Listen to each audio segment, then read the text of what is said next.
Ali Lucia has found Jason somewhere on the course. Go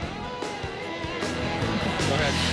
Thank you, Dan. Jason, congrats on a great race. Just how tough was it out there today? It was pretty tough. It's a tough course in general, but also incredibly muddy today. That definitely made things a lot more difficult. And just the way the race was run, we knew it was going to go pretty hard late, and it just always hurts when it's kind of comfortable early and then really hard late. Last year, the course was more built for speed, and you had a good race then, 6th place. But what was maybe the difference for you today? Just another year older, another year stronger, and just a different kind of race. This kind of race probably favors me a little bit more.